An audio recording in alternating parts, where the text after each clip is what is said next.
And hello friends, मेरे point channel में आप सभी का हार्दिक स्वागत है। आप सभी को मेरा नमस्कार। आज पुनः मैं आपके सामने कक्षा 12 की पुस्तक राजनीति विज्ञान के अध्याय 1 शीत युद्ध का दौर से कुछ महत्वपूर्ण टॉपिक्स लेकर आया हूं, जिन्हें मैं आपको बताने समझाने का प्रयास करूंगा। सबसे पहला टॉपिक है इसमें नाटो की विशेषताएं। जैसा कि आप जानते हैं कि नाटो की स्थापना अप्रैल 1949 में हुई थी। इसका पूरा नाम है उत्तर अटलांटिक संधि संगठन, इसे शॉर्ट में कहा गया है नाटो। इसमें 12 देश शामिल थे। इसमें 12 देश शामिल थे। इसकी कुछ विशेषताएं थीं जो बहुत महत्व रखती हैं। सबसे पहले इसकी विशेषता थी कि शांति के समय विभिन्न देश एक दूसरे को सहायता देंगे। शांति के समय एक दूसरे को सहायता देंगे मतलब जब युद्ध नहीं होगा उस समय एक दूसरे को आगे बढ़ने के अवसर देंगे, आर्थिक मदद देंगे, व्यापारिक सहयोग करेंगे। दूसरी विशेषता रही आपसी मतभेदों को बातचीत के द्वारा हल करेंगे। मतलब यदि अपन लोगों में कोई आपसी रंजिश है तो उसको एक साथ आपस में बैठ करके उसे हल करेंगे, दूर करेंगे। तीसरी, यदि कोई देश किसी सदस्य देश पर आक्रमण करेगा तो सब मिलकर उसका मुकाबला करेंगे। अर्थात यदि हम में से किसी सदस्य देश पर अन्य कोई देश जो कि नाटो में सम्मिलित नहीं है वो अपने देश पर अटैक करेगा तो हम सारे के सारे मिलकर एक साथ उससे युद्ध लड़ेंगे। ये नाटो की विशेषताएं रहीं। यह पश्चिमी गठबंधन के द्वारा बनाया गया था। अगला टॉपिक है वार्सा पैक्ट। यह पूर्वी गठबंधन के द्वारा बनाया गया था। इसको समझेंगे अपन। पूर्वी गठबंधन को वार्सा संधि के नाम से जाना जाता है। इसकी अगुवाई सोवियत संघ ने की। इसकी स्थापना सन 1955 में हुई थी। पूर्वी गठबंधन, जिसका नाम दिया गया वार्सा संधि, इसका कार्य क्या था? इसका मुख्य काम था नाटो में शामिल देशों का यूरोप में मुकाबला करना। जो नाटो में शामिल देश थे उनसे क्या करना था? मुकाबला करना था। और अधिक जानकारी के लिए अपन आगे बढ़ते हैं। इसका वार्सा पैक्ट की स्थापना क्यों की थी? सोवियत संघ का एक क्या था? सैनिक संगठन था जिसका नाम था वार्सा संधि। साम्यवादी देशों ने पूंजीवादी देशों के संगठन के विरोध में वार्सा संधि को प्रतिपादित किया, यानी कि इसकी स्थापना की। इस संधि संगठन में कौन कौन देश थे? सबसे पहले था रूस, रोमानिया दूसरे नंबर पर, फिर बुल्गारिया, फिर हंगरी, फिर पोलैंड और चेकोस्लोवाकिया थे। इसका क्या उद्देश्य था इस संगठन का? इसका प्रथम उद्देश्य यह था कि यदि संगठन में शामिल किसी देश पर कोई आक्रमण करेगा तो सब उसका मिलकर मुकाबला करेंगे। मतलब इस जो वार्सा संधि वाले देश थे, संगठन वाले देश थे, उन पर यदि कोई एक भी देश मुकाबला करता है तो हम सारे देश मिलकर के उस पर क्या करेंगे? अटैक करेंगे। हाँ, दूसरा, कोई भी सदस्य देश अपनी सेनाएं किसी अन्य देश की अनुमति से उसके यहाँ रख सकता है। मतलब इसका क्या हुआ कि जो वार्सा पैक्ट के जो सदस्य देश थे उनमें से यदि कोई देश इसी संगठन के सदस्य में से इसी संगठन के देश की जगह पर अपने सैनिकों को रखना चाहे तो पहले उसकी अनुमति लेना पड़ेगी, तब जाके वो अपने सैनिकों को वहाँ पर रख सकता है। वार्सा पैक्ट है जो 1991 में समाप्त हो गया। मतलब जैसे ही सोवियत संघ का विघटन हुआ वैसे ही वार्सा पैक्ट कैसा हो गया, समाप्त हो गया। अगला टॉपिक है, मेरा अगला टॉपिक है शीत दौरान अंतर्राष्ट्रीय गठबंधनों का निर्धारण। मतलब शीत युद्ध जो चल रहा था उसके दौरान अंतर्राष्ट्रीय स्तर पर जो गठबंधन बन रहे थे वो किस आधार पर बन रहे थे, क्या उनका स्वार्थ था, क्या स्वार्थ नहीं था, तो इसके बारे में अपन चर्चा करेंगे। यह महाशक्तियों की ज़रूरतों, महाशक्तियाँ कौन, संयुक्त राज्य अमेरिका और सोवियत संघ की ज़रूरतों और छोटे देशों के लाभ हानि के गणित से होता था। मतलब महाशक्तियों की जो ज़रूरतें हैं, आवश्यकता हैं, उनके कारण और छोटे देशों को क्या लाभ हो रहा है, क्या हानि हो रहा है, क्या हानि होगी, उसके कैलकुलेशन से इसका क्या होता था, अंतर्राष्ट्रीय गठबंधनों का निर्धारण होता था। अगला टॉपिक है मेरा शीत तनातनी का मुख्य कारण। जैसा कि आप जानते हैं कि शीत युद्ध के दौरान तनातनी किसके बीच हो रही थी, संयुक्त राज्य अमेरिका और सोवियत संघ, इनकी पहली दुनिया और दूसरी दुनिया के बीच। विश्व दो ध्रुवों में बंट रहा था, दो ध्रुवीय व्यवस्था लागू हो रही थी। तो इसमें क्या था कि शीत युद्ध के दौरान तनातनी का मुख्य जो अखाड़ा था वो था यूरोप। कौन बना, यूरोप, क्योंकि यूरोप के पूर्व में सोवियत संघ का इलाका था और यूरोप के पश्चिम में संयुक्त राज्य अमेरिका का क्षेत्र आता है। अब आगे पढ़ते हैं अपन, महाशक्तियों द्वारा कुछ देशों पर अपनी ताकत का इस्तेमाल। मतलब महाशक्तियों के द्वारा कुछ देशों पर अपनी ताकत का इस्तेमाल क्यों किया गया। जैसा कि आप जानते हैं कि संयुक्त राज्य अमेरिका की जो विचारधारा थी वो उदारवादी लोकतंत्र और पूंजीवादी व्यवस्था, और सोवियत संघ की जो विचारधारा थी वो थी समाजवादी और साम्यवादी विचारधारा। दोनों देश अपनी अपनी विचारधारा में सारे देशों को अपनी ओर आकर्षित कर रहे थे, लेकिन कुछ देश ऐसे थे जो उनकी ओर आकर्षित नहीं होना चाहते थे। कुछ उनमें से कुछ छोटे देशों पर इन दोनों शक्तियों ने, महाशक्तियों ने अपने बलपूर्वक उनको अपने संगठन में शामिल किया। इसको अपन समझेंगे। कुछ एक मामलों में यह भी हुआ कि महाशक्तियों ने अपने अपने गुट में शामिल करने के लिए कुछ देशों पर अपनी ताकत का इस्तेमाल किया, यानी शक्ति का इस्तेमाल किया। पूर्वी यूरोप में सोवियत संघ की दखलंदाजी इसका उदाहरण है। सोवियत संघ ने पूर्वी यूरोप में अपने प्रभाव का इस्तेमाल किया, अपने प्रभाव का इस्तेमाल मतलब अपनी शक्ति का इस्तेमाल किया। इस क्षेत्र के देशों में सोवियत संघ सेना की व्यापक उपस्थिति ने यह सुनिश्चित करने के लिए अपना प्रभाव जमाया कि यूरोप का पूर्वी हिस्सा सोवियत संघ के दबदबे में रहे।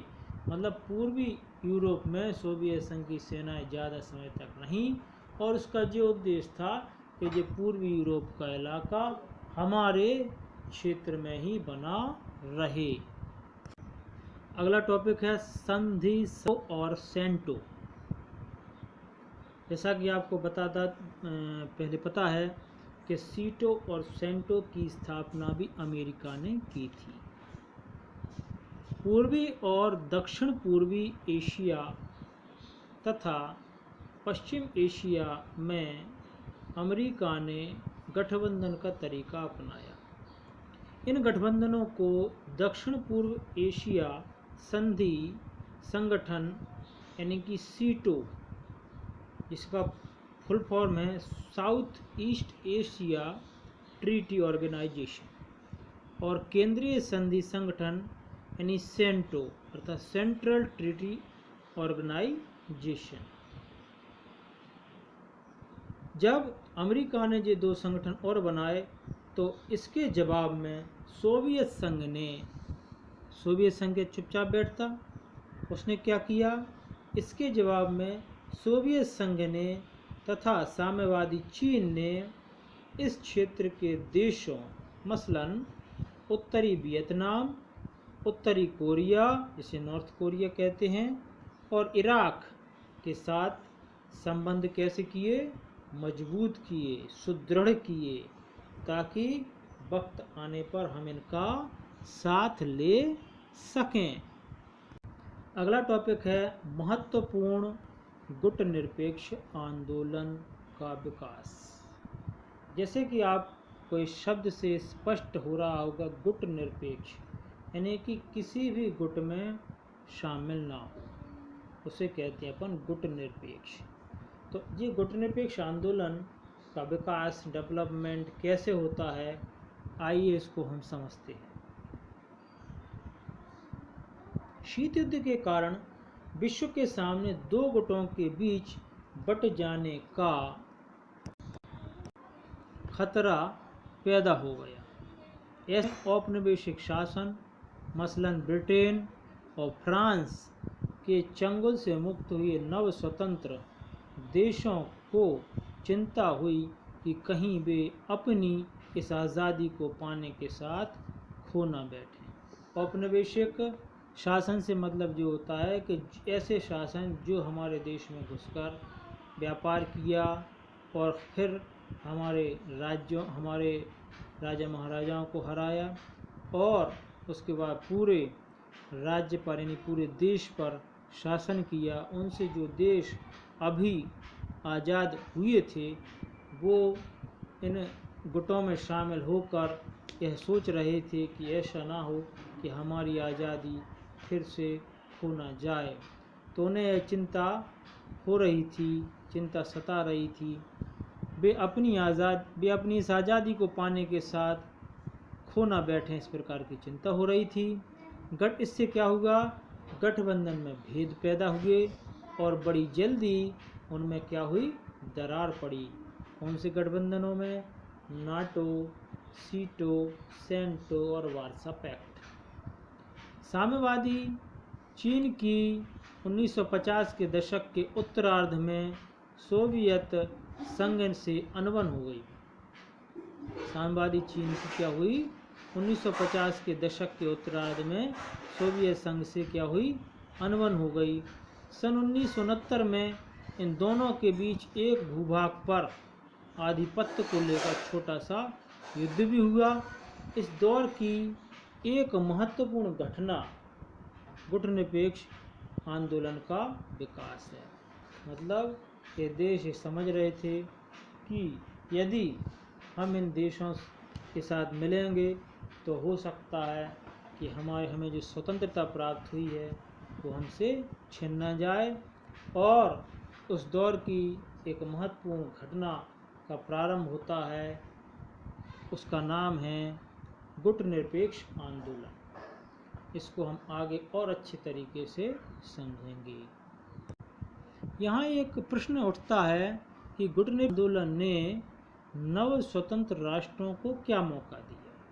तो इसका सीधा साधा उत्तर है, इस आंदोलन ने नव स्वतंत्र राष्ट्रों को दो ध्रुवीय विश्व की गुटबाजी से अलग रहने का मौका दिया। मतलब आप इन दो गुटों से दूर रहकर भी अपनी स्वतंत्र विदेश नीति का पालन कर सकते हो। इस प्रकार का मौका उन्होंने, इस गुट निरपेक्ष आंदोलन ने नव स्वतंत्र देशों को, नव स्वतंत्र राष्ट्रों को दिया। अब यहाँ पर एक प्रश्न और उठता है कि महाशक्तियों को अपना गुट बनाने की जरूरत क्यों पड़ी? महाशक्तियाँ अपने आप में इतनी ताकतवर थीं कि वो स्वयं भी किसी भी देश से लड़ने के लिए सक्षम थीं, लेकिन उन्होंने अपने अपने गुट बनाए। जैसे कि संयुक्त राज्य अमेरिका ने नाटो, सीटो, सेंटो बनाए और सोवियत संघ ने वार्सा संधि बनाया। तो यहाँ अपन जानेंगे कि महाशक्तियों को अपना गुट बनाने की जरूरत क्यों पड़ी। तो आइए देखते हैं। छोटे देश निम्न कारणों से महाशक्तियों यानी कि यूएसए और यूएसएसआर के बड़े काम के थे।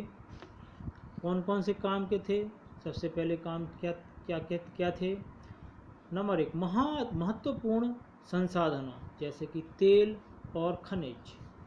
कई छोटे देशों के पास तेल और खनिज के भंडार थे, जिनसे इन्होंने संधि की और वे उनसे तेल और खनिज पदार्थ प्राप्त कर सकते थे। दूसरा था भूक्षेत्र, ताकि यहाँ से महाशक्तियाँ अपने हथियारों और सेना का संचालन कर सकें। यदि संगठन बन जाएगा और ये देश छोटे देश हमारे संगठन में शामिल हो जाएंगे, तो इनके क्षेत्र पर, इनकी ज़मीन पर हम अपने हथियारों को भेज सकते हैं और सेना का संचालन कर सकते हैं, ट्रेनिंग सेंटर बना सकते हैं, दूसरे देशों को नुकसान पहुंचा सकते हैं। इसलिए नंबर 3, सैनिक ठिकाने। तीसरा है सैनिक ठिकाने। महाशक्तियाँ एक दूसरे की जासूसी कर सकें। मतलब सैनिक ठिकाने बनाने से महाशक्तियाँ एक दूसरे की जासूसी किस प्रकार से कर सकती थी? जैसे कि पड़ोस के देश की जासूसी करना है तो दूसरे देश पर गुप्त रूप से महाशक्तियाँ रह सकती थीं, और सैनिक ठिकाने जहाँ से दूसरे की जासूसी कर सकें, इसलिए छोटे देशों से इनको संबंध बनाने पड़े। चौथा, आर्थिक मदद, जिसमें गठबंधन में शामिल बहुत से छोटे छोटे देश सैन्य खर्च वहन करने में मददगार हो सकते थे। बहुत छोटे छोटे देश हैं जो सैन्य खर्च करने में मददगार हो सकते थे। बड़े देशों को आर्थिक मदद भी दे सकते थे कुछ छोटे देश। ये ऐसे कारण थे जो छोटे देशों को महाशक्तियों के लिए जरूरी बना देते थे। मतलब महाशक्तियाँ इनके बिना आगे की कार्रवाई करने में कैसी थीं? असमर्थ थीं। इन्हीं कारणों से महाशक्तियों को अपने अपने गुट बनाने की क्या पड़ी? जरूरत पड़ी। तो आपने समझा कि महाशक्तियों को अपने अपने गुट बनाने की जरूरत क्यों पड़ी। आज ये प्रश्न है पुनः मैं आपके सामने कि शीत युद्ध के दौरान यूएसए की कौन सी विचारधारा थी? यानी कि यूनाइटेड स्टेट्स ऑफ अमेरिका यानी कि संयुक्त राज्य अमेरिका की कौन सी विचारधारा थी? तो इसका उत्तर है उदारवादी लोकतंत्र और पूंजीवाद। कौन सी विचारधारा थी? उदारवादी लोकतंत्र और पूंजीवाद। दूसरा प्रश्न है शीत युद्ध के दौरान यूएसएसआर की कौन सी विचारधारा थी? यानी कि सोवियत संघ की कौन सी विचारधारा थी? इसका आंसर है समाजवाद और साम्यवाद। शीत युद्ध के दौरान एक प्रश्न आता है, महाशक्तियों के गुट में शामिल हो रहे देशों की संख्या के आधार पर महाशक्तियाँ क्या सोच सकती थीं? मतलब महाशक्तियों में जैसे कि संयुक्त राज्य अमेरिका और सोवियत संघ में जो देश शामिल हो रहे थे, तो वे आपस में क्या सोच सकती थीं? तो उत्तर है इसका, वे सोच सकती थीं कि मानो सोवियत संघ ये सोच सकता था, यूएस ये सोच सकता था कि उदारवादी लोकतंत्र और पूंजीवाद समाजवाद और साम्यवाद से कहीं बेहतर है, अथवा सोवियत संघ ये सोचता था कि समाजवाद और साम्यवाद उदारवादी लोकतंत्र और पूंजीवाद की अपेक्षा बेहतर है। मतलब आपस में ये सोच रही थी शक्तियाँ। अमेरिका ये सोचता था कि उदारवादी लोकतंत्र और पूंजीवाद जो है वो समाजवाद और साम्यवाद से कहीं बेहतर है, और सोवियत संघ ये सोचता था जब ये दूसरे देशों में जुड़ रहे थे कि समाजवाद और साम्यवाद, पूंजीवाद उदारवादी लोकतंत्र और पूंजीवाद से कहीं बेहतर है। अगला टॉपिक है शीत युद्ध। प्रश्न है शीत युद्ध के दायरे से क्या तात्पर्य है? जैसे कि आप जानते हैं कि हर किसी का एक दायरा होता है, कि जैसे पुलिस का एक दायरा होता है, शिक्षक का एक दायरा होता है, और अपने परिवार का एक दायरा होता है, पड़ोस का एक दायरा होता है, एक सीमा होती है जिसे अपन कहते हैं सीमा यानी कि दायरा। तो इसको अपन समझें। इसका प्रश्न है शीत युद्ध के दायरे से क्या तात्पर्य। उत्तर है इसका, शीत युद्ध के दायरे से हमारा आशय ऐसे क्षेत्रों से होता है जहां विरोधी खेमों में बटे देशों के बीच संकट के अवसर आए, युद्ध हुए या इनके होने की संभावना बनी, लेकिन बातें एक हद से ज़्यादा नहीं बढ़ी। मतलब युद्ध तो हुए, संकट आए, वैमनस्यता बढ़ी, लेकिन ज़्यादा अधिक युद्ध नहीं हुए, जैसे कि कोरिया, वियतनाम और अफ़गानिस्तान जैसे कुछ क्षेत्रों में व्यापक जन हानि हुई, लेकिन विश्व परमाणु युद्ध से बचा रहा और वैमनस्य विश्वव्यापी नहीं हो पाया। मतलब शीत युद्ध के दौरान लड़ाइयाँ तो हुई, युद्ध हुए, लेकिन ऐसे युद्ध नहीं हुए कि परमाणु अस्त्रों का इस्तेमाल हुआ जिससे विश्व परमाणु युद्ध की चपेट में आया हो। क्यूबा मिसाइल संकट भी आया, कोरिया संकट भी आया, लेकिन विश्व परमाणु युद्ध की चपेट में नहीं आया। यही क्या है शीत युद्ध के, यही है शीत युद्ध के दायरे।